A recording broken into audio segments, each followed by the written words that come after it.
भदोही जिले के ज्ञान सरोवर का इतिहास काफी पुराना है। प्राचीन काशी का एक हिस्सा आज का भदोही जनपद भी था, जो बनारस स्टेट के जमाने में भी जिला था।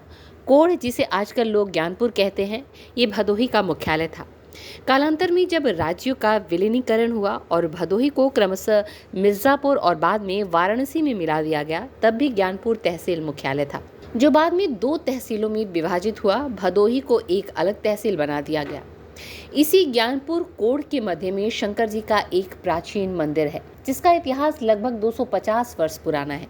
ये मंदिर ज्ञानपुर नगर के मध्य में स्थित ज्ञान सरोवर के पश्चिमी किनारे पर पूर्वाभिमुख स्थित है। सावन के दिनों में यहाँ भक्तों की भारी भीड़ देखी जाती है। इतिहास के पन्नों में यहाँ विशाल जंगल बताया जाता है। आज भी उन जंगलों का अवशेष देखा जा सकता है, जिसे सुंदरवन कहा जाता है। इन्हीं जंगलों के बीच बावड़ी के रूप में आज का ज्ञान सरोवर स्थित था। इसमें स्नान करने से उस समय कुष्ठ जैसी बीमारी दूर हो जाती थी। उस समय गांव गिराव में जिसे कोढ़ हो जाता था, उसे कोढ़ी कहा जाता था और गांव से बाहर कर दिया जाता था। कोढ़ रोग के कारण गांव से बाहर किए गए लोग इस जंगल में आकर रहने लगे। भोजन के रूप में जंगली वनस्पति खाते थे और इसी बावड़ी में स्नान करते थे।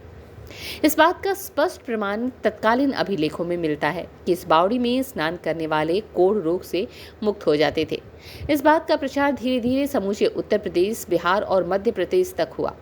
जो लोग कोढ़ से पीड़ित थे, वे इस रोग से मुक्ति पाने के लिए इस स्थान पर आते थे।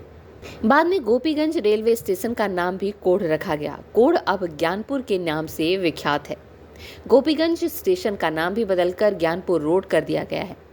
भयानक कोढ़ रोग से मुक्ति का प्रचार प्रसार इतना बढ़ा कि तमाम राजे, रजवाड़े और जमींदारों का भी ध्यान इधर आया।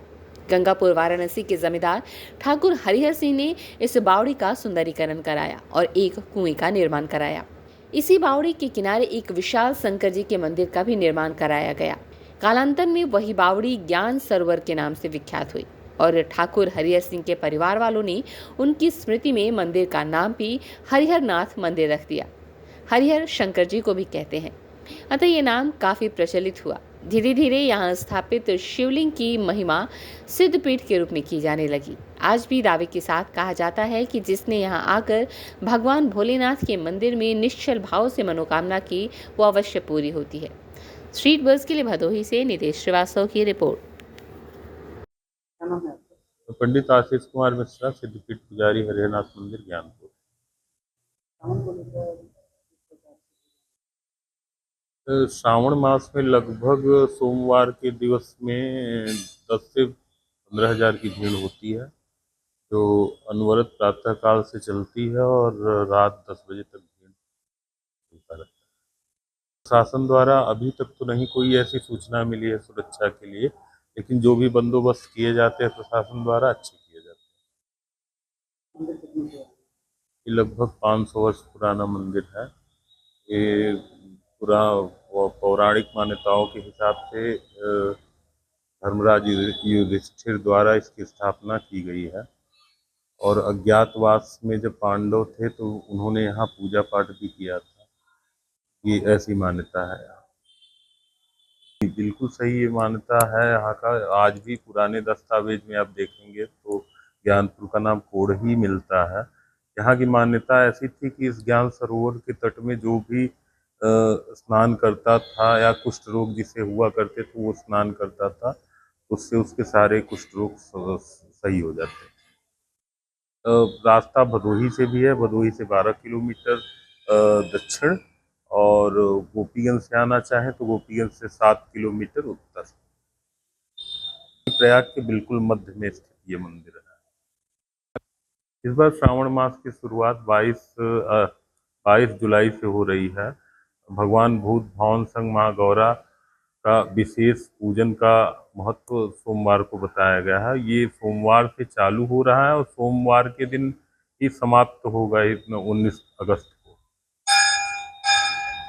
बहुत दुर्लभ होता है ऐसा, बहुत समय बाद ऐसे संयोग बनते हैं जब श्रावण मास में 5 सोमवार पड़े। ये इस बार अद्भुत संयोग बना हुआ है। और श्रावण की विशेष गंगा जल और दूध से भगवान का अभिषेक जो किया जाता है, इसके पीछे कुछ पौराणिक कथाएं हैं, जिसमें समुद्र मंथन के दौरान भगवान शिव ने जो विष गले में धारण किया था, जिससे भगवान का नाम नीलकंठ पड़ा था। उस जहर को शांत करने के लिए जल और दुग्ध से भगवान का अभिषेक किया गया था। उसके पश्चात ये जहर का ताप कम हुआ था। इस वजह से श्रावण मास में दूध और गंगा जल चढ़ाने का विशेष महत्व बताया गया है।